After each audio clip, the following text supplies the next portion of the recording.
Bonjour François. Bonjour Michel. Bon, ben aujourd'hui, on va faire une. Ben, c'est pas courte, elle va durer à peu près une demi-heure, mais en gros, une capsule vidéo totalement improvisée, avec ses problèmes. Le son sera probablement pas très bon, mais si ça peut vous aider, C'est l'objectif qu'on c'est vise. l'objectif. Et l'objet de la capsule, c'est le Arduino Uniroy UA060.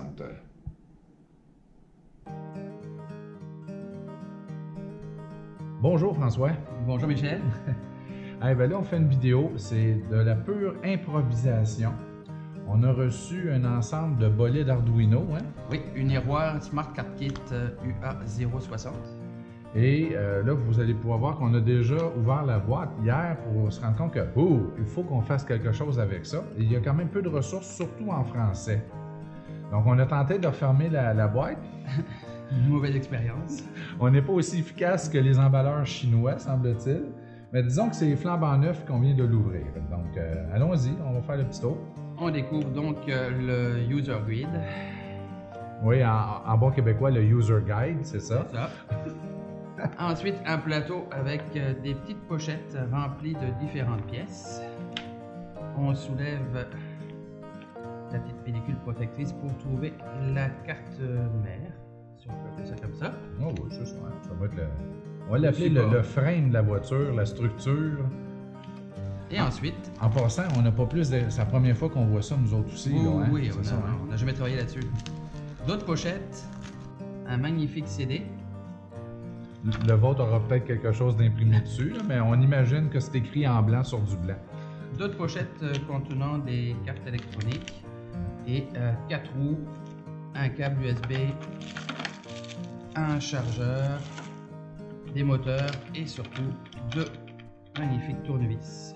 OK, 2 étoiles, un qui est Tout à très fait. très petit de précision et l'autre qui est plus Donc proche voici à peu près le contenu de notre boîte. Ah non, il y a le support à batterie également. D'accord. Ah, ouais. On a pas mal tout ce qu'on a de besoin. Évidemment, les pièces de résistance, à part des contrôleurs, là, on les a ici au niveau Avec des des moteurs.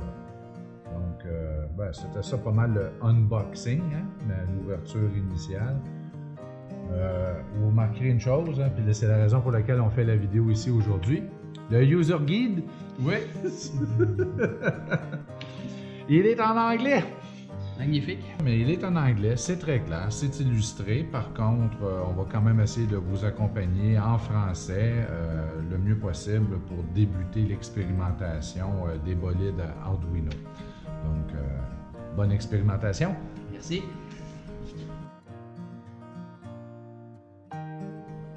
Donc Michel, si on veut monter notre bolide, on va Avoir besoin s'accompagner. d'outils. On va avoir besoin d'outils. Donc nos 2 magnifiques tournevis. C'est clair. Moi, je te propose de rajouter 2 petites pinces, une coupante et une pour nous aider à serrer les petits boulons. Oui, c'est une très bonne idée. Moi, il y a un outil aussi que je vous suggère d'avoir à quelque part, c'est peut-être une paire de lunettes. Là, vous allez voir qu'il y a des vis qui ne sont pas très grandes, puis il y a des écritures qui sont assez petites. Donc, si malheureusement, comme nous, vous êtes au début trentaine, mauvaise réponse, mais vous êtes dans la quarantaine, ça risque d'être pratique. Puis Donc, un petit peu de patience aussi, à mon avis, on va en avoir besoin. oui, je pense que de la patience. Ça serait peut-être une bonne idée de tenter d'en monter un, vous en tant qu'enseignant-enseignante, seul ou assisté Avec un ou d'élèves, 2 élèves. avant de faire monter une dizaine de robots simultanément par des élèves dans la même pièce. Là, ça vaudrait peut-être la peine de tenter l'expérience une fois.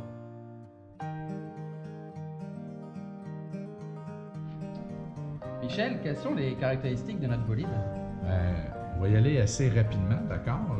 Vous l'avez ici en anglais, mais j'ai pensé de faire traduire François, mais là, on va passer ce coup-là, oui. Donc, dans les caractéristiques, il faut comprendre que ça va être un bolide 4 roues motrices. Ensuite, vous avez des capteurs infrarouges. Vous pouvez faire des suivis de lignes infrarouges. Vous avez aussi un capteur ultrasonique. D'obstacles? Oui, d'obstacles. Donc, il peut détecter les obstacles à l'avant. Et il y a moyen de faire de quoi de vraiment bien. Et évidemment, ça communique par le Bluetooth. D'accord? Hein? Soit avec un appareil Android ou encore un appareil iOS. Mais pour ce qui est des appareils Android, on n'a pas testé encore, on n'a pas vérifié avec les Chromebooks. Non, ça Ça, ça va être quelque chose à essayer. Oui, donc on ne peut pas dire si ça fonctionne ou non. On ne le sait pas pour l'instant. Ça va valoir la peine. Là. Prenez le temps de bien regarder la documentation avant de procéder. Il y a vraiment là, de l'information sur à peu près tout. Puis déjà, ça va pouvoir vous donner une idée de comment installer les moteurs. Hein. C'est vraiment la véritable pièce de résistance. En passant sur le web, il y a quand même des ressources intéressantes. Hein, il y a des ressources intéressantes. Il y a une vidéo qu'on a mis disponible sur le site du récit qui est sans parole, qui est silencieuse, là, mais qui donne une bonne idée là, en quelques minutes, là, en 3 minutes, 4 minutes, là, de comment opérer, de comment monter l'appareil. Oui. Puis il y a des vidéos en anglais ou des fois à la limite l'anglais, là. Il y a des accents. Oui, mon frère. Mais quand même, ça peut aider. Et surtout, il y a quelques vidéos sur ce modèle-là en particulier, mais il y a quand même beaucoup de vidéos, de documents sur les différents modèles, parce qu'il n'y a pas uniquement la compagnie Uniroy qui font un bolide semblable. Il y en a d'autres marques et qui fonctionnent avec l'infrastructure Arduino. Ils se ressemblent beaucoup, même s'ils n'ont pas le même résultat final, mais ça se ressemble énormément. C'est ça, vous allez pouvoir facilement remarquer que ce sont les mêmes roues, les mêmes moteurs. La carte de base se ressemble énormément. Des fois, la couleur peut être différente, mais ça se ressemble énormément. C'est ça. Donc, ne vous gênez pas d'aller voir sur YouTube. On va y aller avec la première étape. Là, François a été bien aimable. Il est allé nous chercher une paire de ciseaux. Oui, on a les pinces coupantes, là, mais on va débuter par l'ouverture des sacs.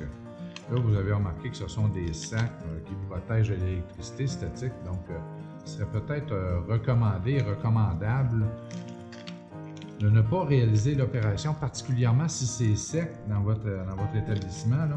Ce serait de peut-être pas faire l'opération sur un tapis. En particulier dû à l'électricité statique, mais aussi qu'il y a des petites pièces. Donc, réfléchissez à cela.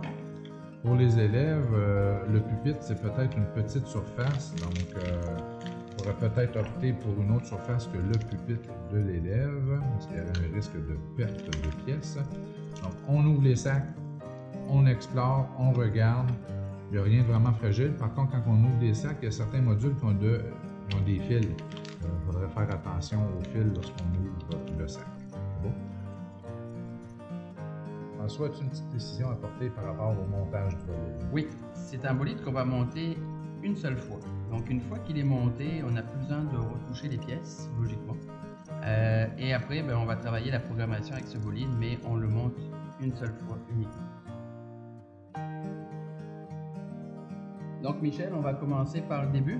Bien, on commence par le début. Hein. On peut voir, première opération, installer les moteurs.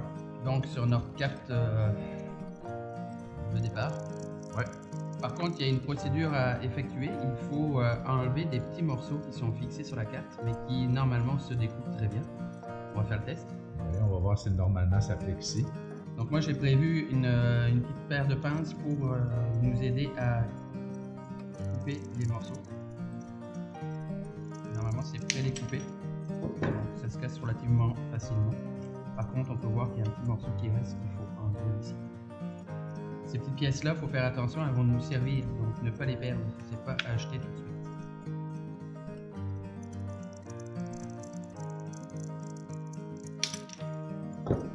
Donc y aller délicatement. Vas-y donc sans pince, voir au cas où qu'on aurait des amis qui n'ont pas de pince. Ça se fait aussi. Ouais, ça...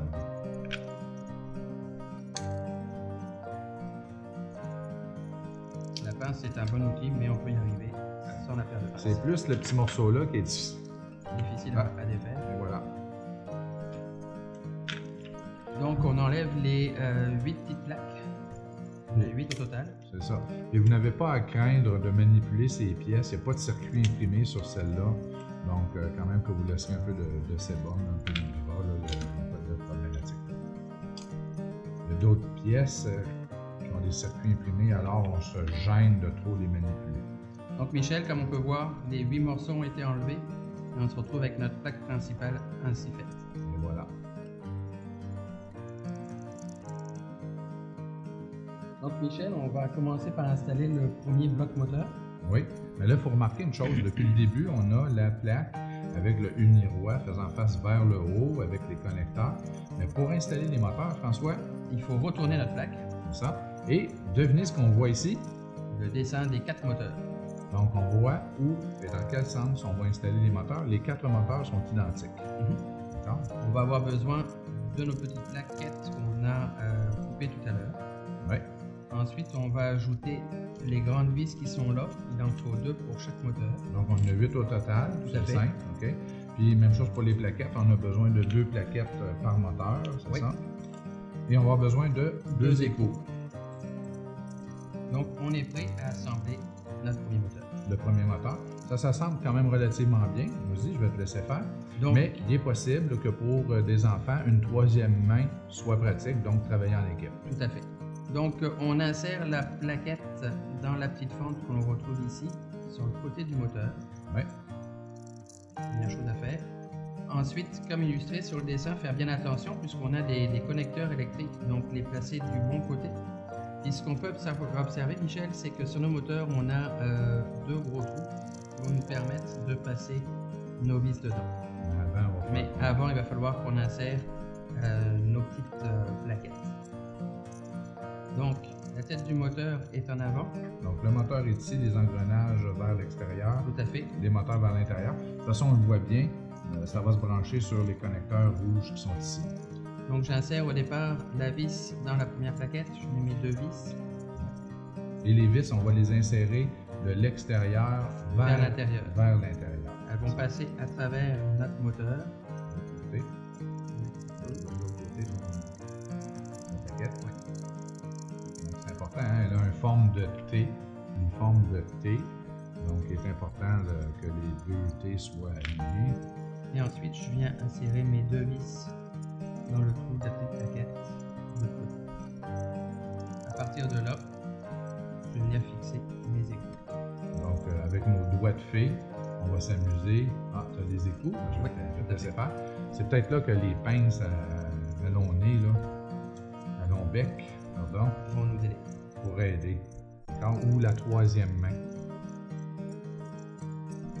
En gros, lisez ceci, comprenez ceci, c'est que des mains d'enfants auront beaucoup plus de facilité à faire cette opération que des mains d'adultes. La question que j'ai, c'est que le trou est relativement proche de la plaquette. Je ne sais pas si l'écho va pouvoir tourner ici. Ben, On va faire le test. Mais puis, oui. si ça ne marche pas, ben, on va faire. si l'écrou ne tourne pas, alors c'est là qu'on va utiliser le fameux tournevis et on va tourner le boulon. Hein, c'est pas une vis en réalité.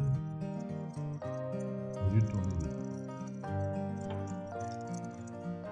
Bon, ben, on est en expérimentation. Regardez. François va tenir avec les pinces les coups.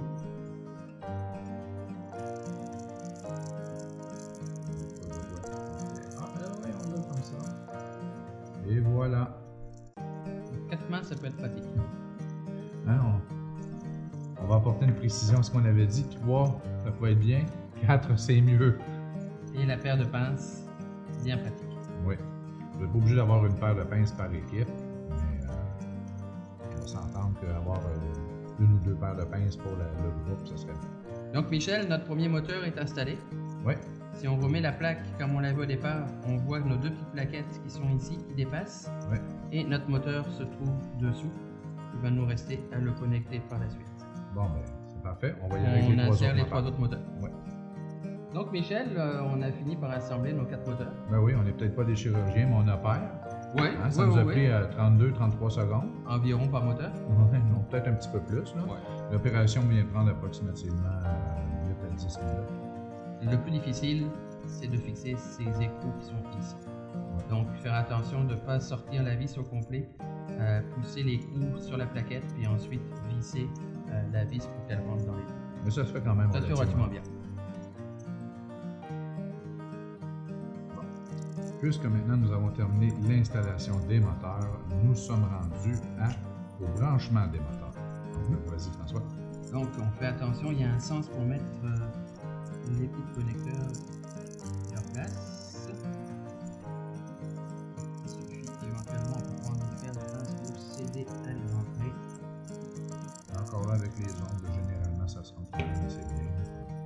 peut-être plus la paire de pinces pour l'installer, le bien aligner. Lié C'est ça. Donc, de toute façon, si on n'est pas bien aligné, on ne pourra pas rentrer le connecteur dans son position. C'est relativement ça.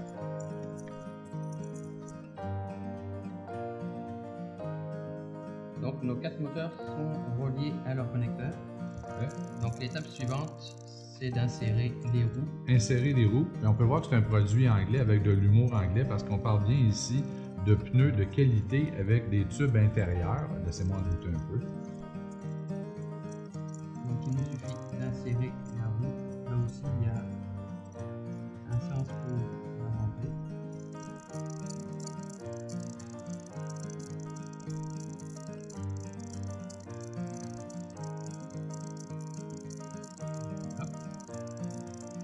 Et on répète l'opération pour les 4 roues. Les 4 roues sont installées, pas toujours facile à faire. On prend de l'expérience, à la 4e on y arrive beaucoup mieux. Se servir des 2 premières placées pour pouvoir insérer les 2 autres. Michel, on est arrivé à la phase où on doit installer le support à batterie. Ça. Donc nous, on a un petit problème avec notre montage, c'est que les trous ne sont pas alignés par rapport au circuit intégré. Donc les trous qui ont été percés On usine, dans le support à pile n'ont pas le même espacement tout à fait. que ceux qu'on retrouve sur la plaque de montage. Donc ce que je te propose, c'est d'installer une seule vis pour l'instant avec son écoute. Puis par la suite, on verra si on reperce notre support à batterie ou si ça fonctionne avec une seule vis. C'est beau, donc on va l'installer les coups de l'autre côté.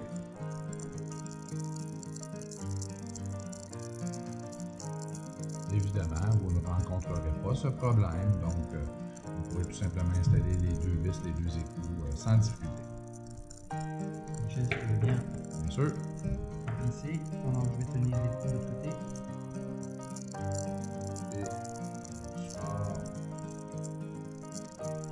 Et voilà. Donc Michel, notre support à batterie est installé correctement. Donc les 2 fils, la sortie vers l'intérieur du véhicule.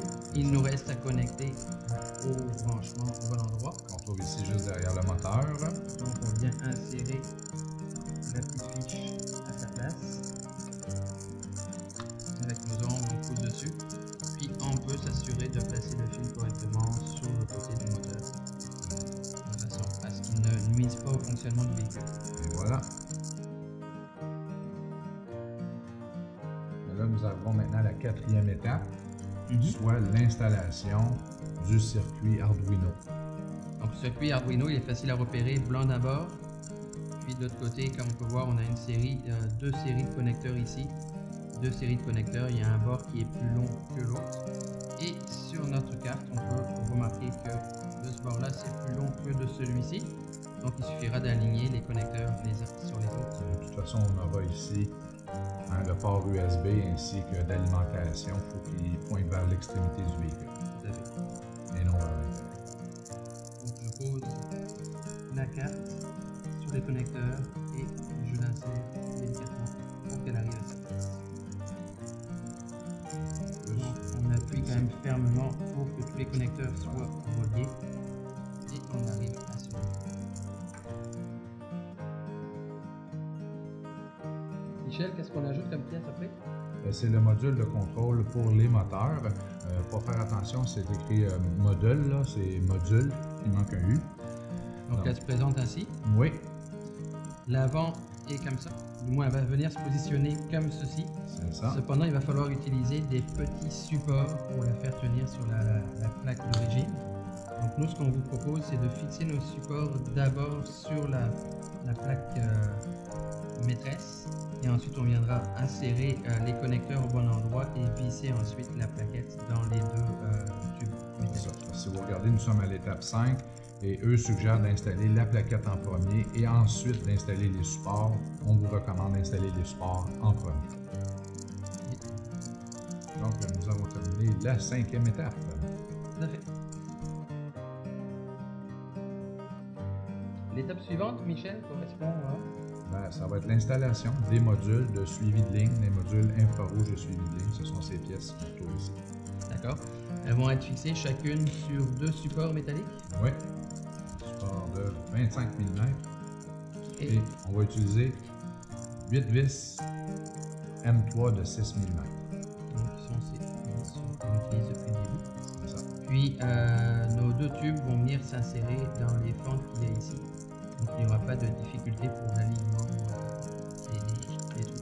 Allons-y.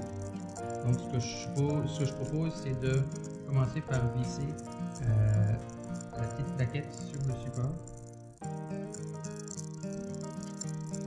François, nous sommes toujours dans la 6e étape. On vient d'installer même avec nos doigts les deux vis sur chacun des capteurs, les deux supports maintenant.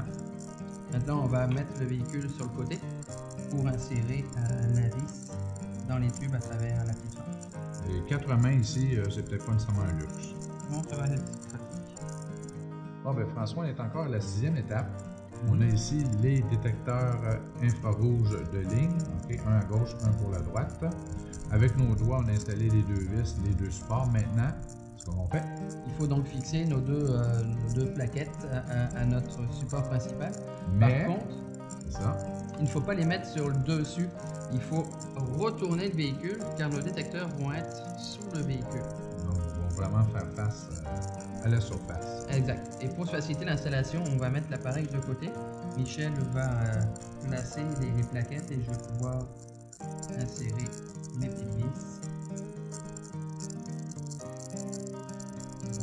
Regarde François, si je me fie aux instructions, on semble amener le plus vers l'avant possible les capteurs, donc on pourrait faire la même chose. Et voilà. C'est avec l'expérimentation qu'on saura si on veut une raison ou non. Nous venons de terminer la 6e étape. On a placé les capteurs de détection de ligne. Maintenant, on va procéder de l'autre côté du bolide.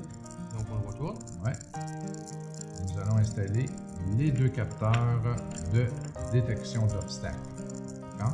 Et ils vont s'installer dans les fentes extérieures que l'on retrouve à l'avant du véhicule. Même principe que l'étape précédente, fixé sur des petits supports De 10 mm, oui, mais plus petits. avec 4 vis. Et ils vont donc s'installer ici, dans la fente qui est ici. Allons-y. Allons-y. Bon, ben, François. Les tubes ont été fixés, il nous reste à insérer la pièce balancement et ensuite aligner notre tube. Donc il ne faut pas trop serrer le tube au départ pour pouvoir lui donner la possibilité de se déplacer et donc de s'aligner ensuite pour fixer le petit support. Et on vient visser en dessous. Et on va répéter l'étape pour l'autre plaquette.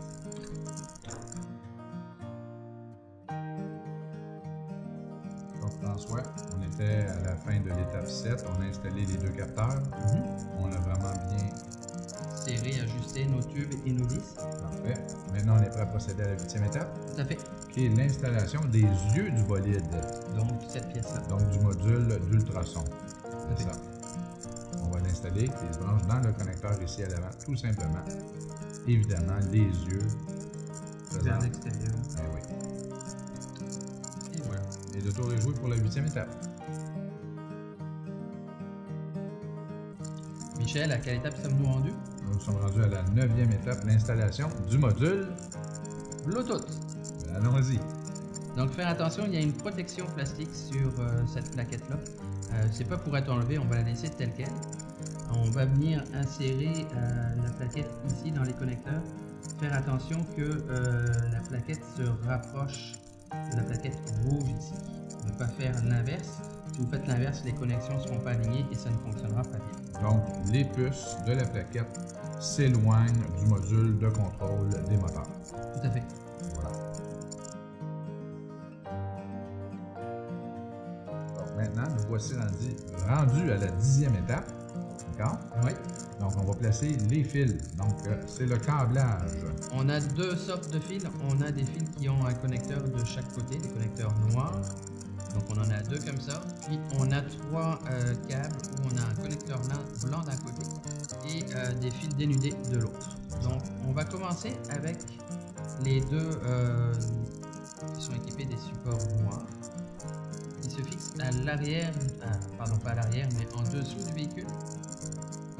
Donc on va venir insérer. Donc là, on fait le lien des capteurs de ligne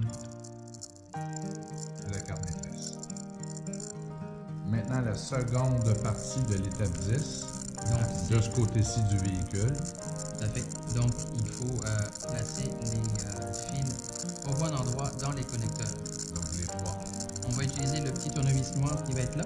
Donc, on a 3 endroits où on va venir fixer nos connexions. Les 2 rouges de chaque côté et le blanc qui est ici. De toute façon, les connecteurs sont les mêmes pour rentrer dans le récepteur. Non, excusez-moi, celui-là est plus gros que les 2 autres, donc il y a vraiment... On ne peut pas se tromper. on ne peut pas se tromper. De toute façon, lui, il ne peut pas rentrer ailleurs. Par contre, Michel, on doit vérifier absolument par rapport à la notice la polarité pour brancher nos fils au bon endroit. Et on a une seule personne qui peut rentrer dans le récepteur. Mais au niveau des petits récepteurs bleus dans lesquels on vient visser les fils soudés, il faut vraiment les faire dans le bon ordre. Et là, le manuel utilisateur va vous permettre, le guide utilisateur va vous permettre de ne pas vous tromper. Donc si on commence avec le gros blanc qui est ici, lui vient se connecter là où il y en a 3. Le rouge va être à gauche et le noir va être à droite. Donc je dévisse légèrement le connecteur pour pouvoir y insérer mon fil rouge. De toute façon, vous allez pouvoir voir. Ça se Le soulève. plus est rouge, puis grande. Donc la mise à la masse, à la terre, est noire. Donc le connecteur c'est légèrement ouvert, on rentre le fil rouge au maximum, on pousse, on n'hésite pas à pousser sans mettre une pression trop grosse pour ne pas plier le fil soudé. Et une fois qu'il est bien inséré, on a juste à revisser pour fermer le support. On applique une certaine pression, mais sans exagérer. Tout à fait. On peut s'assurer que le fil est bien en place. On fait la même chose pour le noir, donc on ouvre le connecteur en dévissant. On répète l'opération pour le fil de mise à la terre, mise à la masse. J'insère mon fil noir. Ouais. Je m'assure qu'il est bien placé et là je peux visser et fermer le connecteur.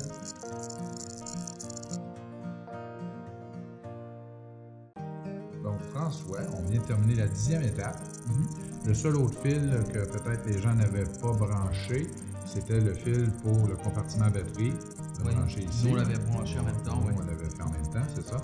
Maintenant, la période, la phase d'assemblage est terminée. Vous avez maintenant terminé la phase d'assemblage. Si vous vous fiez aux instructions, nous sommes maintenant rendus à la recharge. Donc, c'est là qu'on va utiliser le chargeur branché dans le mur ici. On le branche ici pour la recharge. Pour utiliser la télécommande, il faut enlever le plastique. Et voilà. Vous êtes prêt à utiliser la télécommande. La première étape de fonction, on vient de voir, on va devoir faire charger. L'ensemble vient avec des piles rechargeables, donc merci beaucoup. Donc ça prend à peu près 1 heure pour charger les 2 piles et ensuite on va pouvoir utiliser le bolide. Précision Michel, avec la manipulation de notre bolide, faire attention, les pièces sont quand même assez fragilement installées si je peux dire. Si on retourne sans faire attention, l'appareil, on risque d'écraser cette pièce-là puis de briser les connexions. Le module Bluetooth dépasse. Puis même chose, le module d'ultrason semble... On est mieux pas y toucher. C'est ça. Donc, une fois que c'est installé, on ne vire plus le bolide à l'envers. C'est bien. Merci beaucoup. Bonne pratique.